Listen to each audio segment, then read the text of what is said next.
India finals में पहुंच गई है। लग नहीं रहा था, ऐसा लग रहा था कि कहीं लीग स्टेज से बाहर ना हो जाए, क्योंकि 3 मैचेस हारी थी। रन रेट के कारण पहुंची वो सेमीफाइनल्स में। लेकिन क्या इससे आप अपने एक्स प्लेयर्स जो आपके लेजेंडरी प्लेयर्स हैं उनको आप देख सकते हो।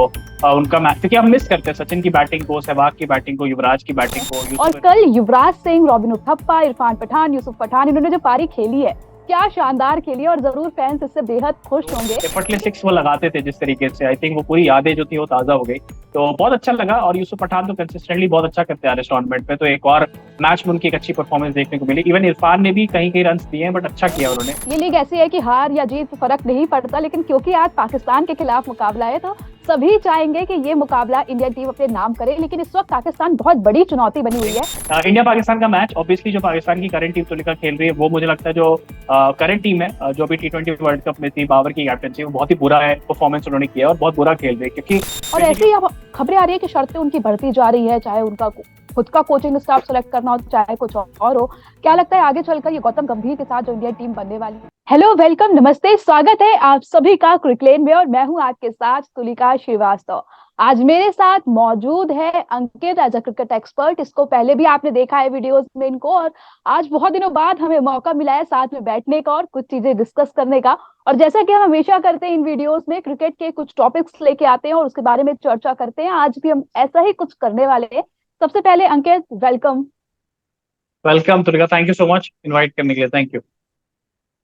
चलिए, बिल्कुल। सबसे पहले मैं बात करूंगी वर्ल्ड चैंपियनशिप ऑफ लीजेंड्स की, क्योंकि इंडिया फाइनल्स में पहुंच गई है। लग नहीं रहा था, ऐसा लग रहा था कि कहीं लीग स्टेज से बाहर ना हो जाए, क्योंकि 3 मैचेस हारी थी। रन रेट के कारण पहुंची वो सेमीफाइनल्स में। लेकिन क्या मैच खेला सेमीफाइनल में। आज पाकिस्तान के साथ इनका फाइनल मुकाबला है, उसके बारे में भी हम बात करेंगे। लेकिन पहले थोड़ा सा इनकी पास्ट परफॉर्मेंस पे नजर डालते हैं। अंकित, क्या लगता है कैसी रही है ये पूरी जर्नी इस चैंपियनशिप की इंडिया की? देखिए तुलिका, ये एक अच्छा इनिशिएटिव है वर्ल्ड चैंपियनशिप ऑफ लेजेंड्स कराना, क्योंकि क्रिकेट की आपको पता है फैन फॉलोइंग इंडिया पाकिस्तान के डायस्पोरा में या एशियन कंट्रीज में कितनी ज्यादा है। क्रिकेट की धीरे धीरे बढ़ रहा है, वैसे क्रिकेट एक्सपेंशन की जरूरत है।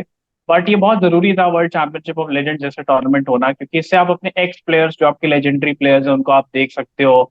उनका मैच क्योंकि हम मिस करते हैं सचिन की बैटिंग को, सहवाग की बैटिंग को, युवराज की बैटिंग को, यूसुफ इरफान पठान की जो परफॉर्मेंस है उसको हम मिस करते हैं। तो मुझे लगता है एक अच्छा एक प्लेटफॉर्म है world championship of legends group में, जिसमें आप एक आपके जितने एक्स प्लेयर्स हैं, जितने रिटायर्ड प्लेयर्स हैं, उनको आपको देखने का मौका मिले।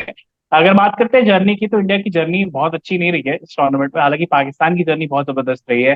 पाकिस्तान ने एक ही मैच हारा है सिर्फ, और उसके बाद वो खेलते खेलते ऑलमोस्ट सबको हराते हुए फाइनल में पहुंच चुके हैं। सबसे अच्छी बात यह है कि इंडिया पाकिस्तान का फाइनल आपको देखने को मिलेगा, तो एक अलग इंटरेस्ट उस पर आगे बात करते हैं।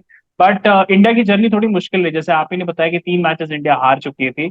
बट मुझे ऐसा लगता है कि राइट टाइम पे इंडिया ने क्लिक किया है सेमीफाइनल में अगेंस्ट ऑस्ट्रेलिया। और युवराज सिंह की स्टोरी वो 2011 वाली आपको याद होगी कि वो सेमीफाइनल्स में बिल्कुल टिक गए थे, और जिस तरीके से उन्होंने मैच जिताया था अगेंस्ट ऑस्ट्रेलिया, मोहाली में मैच था आई थिंक। और तो बहुत बढ़िया बढ़िया है कि ये अच्छा एक मौका, एक प्लेटफॉर्म सेट हुआ है कि आप अपने एक्स प्लेयर्स को देख सकते हो। और मैं बस ये एक चीज में ऐड ऑन करूंगा कि प्लेटफॉर्म के साथ साथ ये जितने भी फैंस हैं उनके लिए बहुत इंटरेस्टिंग चीज है कि अपने फेवरेट प्लेयर्स को देखना। जर्नी थोड़ी मुश्किल रही है, बट ठीक है। कहते हैं ना, अंग्रेजी में कहावत है कि ऑल इज वेल, अगर इफ इट एंड्स वेल, अगर अच्छा एंड हो जाए तो फिर कोई दिक्कत नहीं, शुरू में थोड़ी लड़खड़ाहट भी हो तो भी चलेगा। तो गुड वन, बेस्ट विशेस है इंडियन टीम को जब वो पाकिस्तान की अगेंस्ट खेलेगी फाइनल। बिल्कुल। और कहते हैं ना कि ये जो लीग है ये फैंस के लिए है, क्योंकि वो चाहते हैं कि वो अपने खिलाड़ियों को, अपने पसंदीदा खिलाड़ियों को एक बार फिर से मैदान में वही चौके छक्के लगाते हुए देखे जिसकी उन्हें आदत है। और कल युवराज सिंह, रॉबिन उथप्पा, इरफान पठान, यूसुफ पठान, इन्होंने जो पारी खेली है, क्या शानदार खेली है। और जरूर फैंस इससे बेहद खुश होंगे। लेकिन जब आप देखते हैं इन खिलाड़ियों को फिर से खेलते हुए, मैदान पर उतरते हुए, व्हाट्स योर फीलिंग अंकित? बहुत बहुत अच्छी फीलिंग है तुलिका, जैसे मैंने आपको बताया कि हीरोज हमारे बेसिकली, इन्होंने बहुत सर्विसेज दी है इंडियन क्रिकेट को। और जब आप इनको देखते हो खेलते हुए, चाहे आप किसी भी कैपेसिटी में देखो, बहुत अच्छा लगता है। खासतौर पर जब कल युवराज सिंह के बल्ले से रन निकले 200 के स्ट्राइक रेट से, जब उन्होंने 50 रन बनाए, और जो एफर्टलेस सिक्स वो लगाते थे जिस तरीके से, आई थिंक वो पूरी यादें जो थी वो ताजा हो गई। तो बहुत अच्छा लगा। और यूसुफ पठान तो कंसिस्टेंटली बहुत अच्छा करते आ रहे इस टूर्नामेंट में, तो एक और मैच में उनकी एक अच्छी परफॉर्मेंस देखने को मिली। इवन इरफान ने भी कहीं कहीं रन दिए हैं, बट अच्छा किया उन्होंने। हरभजन सिंह को भी क्रेडिट जाता है, उन्होंने थोड़ी अच्छी अच्छी गेंदबाजी करी है बिट्स एंड पीसेस में। तो अच्छा है तुलिका, इट्स गुड कि वो सारी मेमोरीज वापस आ रही है। और ये इंडियन क्रिकेट के फैंस के लिए मुझे लगता है इससे बेटर रिवाइवल, इससे बेटर कहते हैं ना कि मेमोरी को विजिट करने का तरीका, इससे बेटर टूर्नामेंट में नहीं हो सकता। बिल्कुल। और आज इस मुकाबला होने वाला है पाकिस्तान के खिलाफ। कहते हैं कि ये लीग ऐसी है कि हार या जीत फर्क नहीं पड़ता, लेकिन क्योंकि आज पाकिस्तान के खिलाफ मुकाबला है तो सभी चाहेंगे कि ये मुकाबला इंडिया टीम अपने नाम करे। लेकिन इस वक्त पाकिस्तान बहुत बड़ी चुनौती बनी हुई है, क्योंकि ये जो पाकिस्तान की टीम है, ये पाकिस्तान की करंट टीम जैसे नहीं है जहाँ चाचा भाई भतीजा चल रहा है। ये बहुत हम्म। अच्छी टीम है, उनकी लेजेंड्स की जो टीम है। तो ऐसे में आपको क्या लगता है आज के मुकाबले में क्या कुछ होने वाला है? क्योंकि पाकिस्तान का ये जो टूर्नामेंट है काफी अच्छा चला है, सिर्फ एक मैच हारी है। तो ऐसे में आपको क्या लगता है आज के मैच में क्या हो सकता है? देखिए, पाकिस्तान और इंडिया का मैच ना, चाहे वो किसी भी कैपेसिटी में हो, ऑब्वियस सी बात है कि एक्साइटमेंट तो लेकर आता है, लेकिन नर्वसनेस भी लेकर आता है, क्योंकि आप पाकिस्तान से नहीं हारना चाहते, पाकिस्तान के जो फैंस वो इंडिया से नहीं हारना चाहते। हमने T20 वर्ल्ड कप में उसका एग्जाम्पल देखा। लेकिन ये जो टूर्नामेंट है वो बिल्कुल अलग तरह का टूर्नामेंट है। इसमें कोई सीरियस ऐसा नहीं है कि बहुत क्रिकेट हो रही है या सीरियसली आप इस चीज को ले रहे हैं। मजे मजे के लिए देखिए, आप फन के लिए देखिए। हार के जीत गए तो भी बढ़िया, मतलब it's like an add on thing. India Pakistan का मैच, ऑब्वियसली जो पाकिस्तान की करंट टीम तुलिका खेल रही है, वो मुझे लगता है जो करंट टीम है, जो अभी T20 वर्ल्ड कप में थी, बाबर की कैप्टनसी, वो बहुत ही बुरा है परफॉर्मेंस उन्होंने किया है और बहुत बुरा खेल रही है। क्योंकि बेसिकली वो पर्सनल माइलस्टोन्स के लिए जाते हैं, उनको टीम नहीं देखना, उनको अपने 50 देखने, अपने 5 विकेट देखने हैं। आलों की बातचीत ही नहीं है एक दूसरे से। तो मुझे लगता है उससे बेटर ये वाली टीम है जो रिटायर्ड वाली, अगर उनको बुला लें तो मुझे लगता है ये ज्यादा हरा देंगे उनको। मतलब जिस तरह की फॉर्म में यूनुस खान दिख रहे हैं, जैसे मिसबाउल हक दिख रहा है, शोएब मलिक अभी भी 42 साल की एज में भी जितने फिट दिख रहे हैं, जिस तरीके से वो बॉल को टारगेट कर रहे हैं, मुझे लगता है कि वो 50 साल की उम्र में भी खेल सकते हैं। इसके अलावा शाहिद अफरीदी इनके पास है। तो स्टार पावर तो है, मतलब ये वाली जो टीम है इनका स्टार पावर ज्यादा है। बट मैं ये कहूंगा कि मुझे लगता है कि देखिए, लॉ ऑफ एवरेजेस पे दुनिया चलती है। इंडिया ने काफी मैचेस हार भी लिया, लास्ट मैच भी पाकिस्तान से हार गए थे। तो मुझे लगता है कि इस बार इंडिया जीतेगी, और इससे बेटर फाइनल क्या ही हो सकता है। इंडिया पाकिस्तान बर्मिंघम में जो वर्ल्ड चैंपियनशिप का लेजेंड का फाइनल मुकाबला है, और इंडिया पाकिस्तान खेले, क्योंकि हम मेन टीम से एक्सपेक्ट करते हैं कि इंडिया पाकिस्तान हो, वो तो कभी होता नहीं। मुझे लगता है इससे बेटर कुछ नहीं हो सकता। बिल्कुल अंकित, फैंस जिस इंडिया पाकिस्तान मैच का इंतजार करते हैं आज वो उसका मजा ले सकते हैं। और जैसा कि कहा कि जीत हार मैटर नहीं करती, हमने पहले भी इंडिया पाकिस्तान का जो मैच हुआ था उसमें भी देखा था कि दोनों खिलाड़ी साथ में थे, आपस में बातचीत कर रहे थे, एक फ्रेंडली माहौल दिख रहा था। और कुछ ऐसा ही आज भी होने की उम्मीद है, और बिल्कुल हम चाहेंगे कि इंडियन टीम जीते। लेकिन अंकित, यहाँ पर आपने बीच में बात की है बाबर आजम की। अभी हम मेरे से आपसे थोड़ी देर पहले चर्चा भी हो रही थी बाबर आजम के ट्वीट को लेकर, अगर आप उस पर कुछ बोलना चाहें तो। देखिए, बाबर पे मैं यही बोलूंगा कि बाबर आजम की जो बातें हैं वो धीरे धीरे बाहर आ रही हैं कि वो प्लेयर बहुत अच्छे हैं, लेकिन T20 फॉर्मेट के प्लेयर नहीं है। और ये बात हम बार बार कर चुके हैं शो में भी, अलग अलग लोगों ने कहा है। उसका रीजन है कि उनका स्ट्राइक रेट जो है वो मॉडर्न T20 क्रिकेट के हिसाब से है ही नहीं। 130 120 की स्ट्राइक रेट से आप नहीं खेल सकते। आपको कम से कम 140 150 का स्ट्राइक रेट चाहिए। बाबर जो है वो 110 या 100 की स्ट्राइक रेट से खेलते हैं T20 में। तो वो तो बहुत ज्यादा आउटडेटेड जा रहे हैं। तो बाबर की जगह T20 फॉर्मेट में तो लिखना बनती नहीं, टू बी वेरी ऑनेस्ट। और वो खेल रहे हैं बस क्योंकि उनको ऐसा लग गया है पाकिस्तान के फैंस को, या उनका PR इतना स्ट्रांग है कि लोगों को लगता है कि बाकी बैटर कोई वैसा बाबर को रिप्लेस नहीं कर सकता। कर सकता है, लेकिन अगर बाबर किसी को चांस दे, क्योंकि बाबर जैसा सेल्फिश कैप्टन मैंने तो नहीं देखा पाकिस्तान की हिस्ट्री में। क्योंकि एक बंदा जो ओपनर है नहीं, वो ओपनिंग स्लॉट पर खेल रहा है, जो बंदा ओपनर है फखर जमान उसको चौथे नंबर पर खिला रहा है। जस्ट बिकॉज इनका फोकस ही है कि मेरे 50 बने, मेरे 100 बने, मैं विराट कोहली का रिकॉर्ड तोड़ दूं। आप तोड़ दोगे विराट कोहली का T20 का रिकॉर्ड, बट उससे दुनिया आपको याद नहीं रखेगी। मतलब दुनिया याद रखती है, देखिए, विनर्स को याद रखती है, जो ट्रॉफीज लेकर आते हैं उनको याद रखती है, जो विनिंग कॉजेस में मैचेस जिता है, चाहे बल्ले से जिता है चाहे गेंद से जिता है, दुनिया उसको याद रखती है। ये तो सब आते जाते चीजें हैं, और आज ये आके कोई रिकॉर्ड बना कर जाते हैं, कल कोई इंडियन तोड़ देगा, कोई पाकिस्तानी तोड़ देगा। तो records are basically created to be broken, are made to be broken.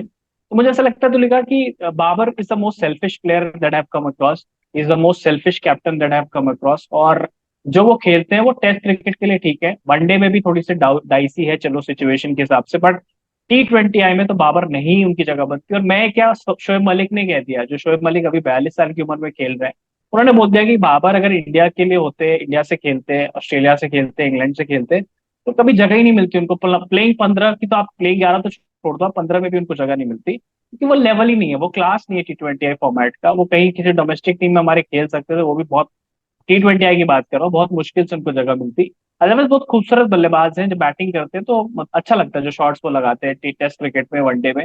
But T20 में तो बाबर की जगह, और बाबर आप देखो ना कि बाबर ने पूरा ब्लेम शाहीन अफरीदी पर डलवा दिया है। जिस तरह से उनका PR चल रहा है कि शाहीन अफरीदी ने ये कर दिया वो कर दिया, जबकि शाही ने लाहौर कलंदर्स को 2 ट्रॉफी जिताई है, बाबर ने क्या जिताया? कुछ नहीं जिताया। जैसे विराट कोहली ने अभी तक कोई आईपीएल की ट्रॉफी नहीं जिताई है रॉयल चैलेंजर्स बैंगलोर को। बाबर आजम ने भी अभी तक, बाबर आजम ने तो कैप्टेंसी भी करी है बहुत अलग फ्रेंचाइज, उन्होंने भी कुछ नहीं जीता है पीएसएल में। और पाकिस्तान क्रिकेट का आप हाल देख लो, पुअर कैप्टन सेल्फिश प्लेयर, मैं ये बोलूँ।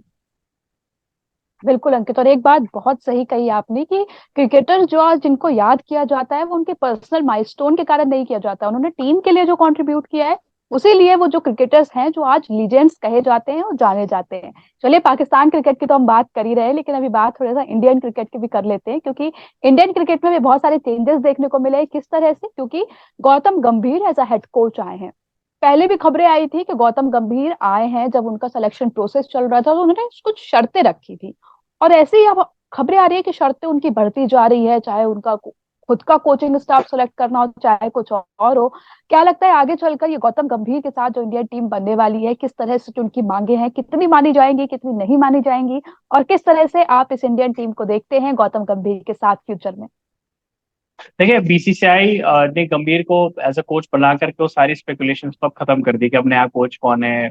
हालांकि अभी बीसीसीआई ने ये क्लियर नहीं किया कि कितने साल के लिए वो कोच हैं। जैसे कई बार आपने देखा होगा कि पहले कोचेस अनाउंस होते थे तो ये बताया जाता था कि ये 2026 तक कोच रहेंगे, 27 तक कोच रहेंगे।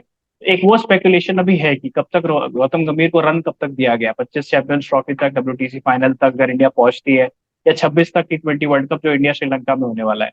तो वो एक क्लैरिटी चाहिए। बट तुलिका, मुझे ऐसा लगता है कि एक अच्छा डिसीजन लिया है बीसीसीआई ने, क्योंकि गौतम गंभीर ने इंडिया के लिए उस वक्त परफॉर्म किया आईसीसी इवेंट्स पे जहां पे बहुत इंपॉर्टेंट इनिंग्स उन्होंने खेली। चाहे 2007 का फाइनल देख लें या 2011 का फाइनल देख लें, धोनी ने आकर के फिनिश किया, बट वो फाउंडेशन गौतम गंभीर ने सेट करी थी, जिस तरह से उन्होंने बल्लेबाजी करी। 97 जो उन्होंने स्कोर किया था 101 बॉल में। लेकिन इसके अलावा मैं आपको बताना चाहूंगा कि जो डिमांड्स आ रही हैं, अब ये डिमांड्स देखिए, खबरें तभी उठती है जब कुछ ना कुछ डिमांड्स आती है कि मुझे ये बॉलिंग कोच चाहिए, ये फील्डिंग कोच चाहिए, वो चाहिए। मुझे लगता है कि बीसीसीआई हर डिमांड को नहीं मानेगी, वो जो लाजमी चीजें उनको ही मान पाएगी। जैसे जो एक अच्छी चीज बीसीसीआई ने करी, जो मुझे लगती है तो लिखा, और व्यूअर्स को भी एग्री करेंगे इस बात से, कि जो इंडियन कोचेस को लाने का काम किया गया है, क्योंकि हमने फॉरेनर्स के अंडर में काम किया है। एक गैरी कर्स्टन के बाद जितने कोच आए, उससे पहले भी ग्रेग चैपल का एग्जांपल आप देख लें, तो गैरी कर्स्टन के बाद जितने भी कोचेस आए वो उस तरह की परफॉर्मेंस निकलवा नहीं पाए हमसे, as a unit, as a team नहीं निकलवा पाए। और जो शास्त्री का टेन्योर आया, जो विराट कोहली शास्त्री का टेन्योर था, वो भी फ्रूटफुल था, क्योंकि वहां हमने बॉर्डर गवास्कर ट्रॉफी जीती। उसके बाद अभी आप राहुल द्रविड़ का टेन्योर देख लें, जाते जाते उन्होंने भी एक ट्रॉफी दिलवा दी।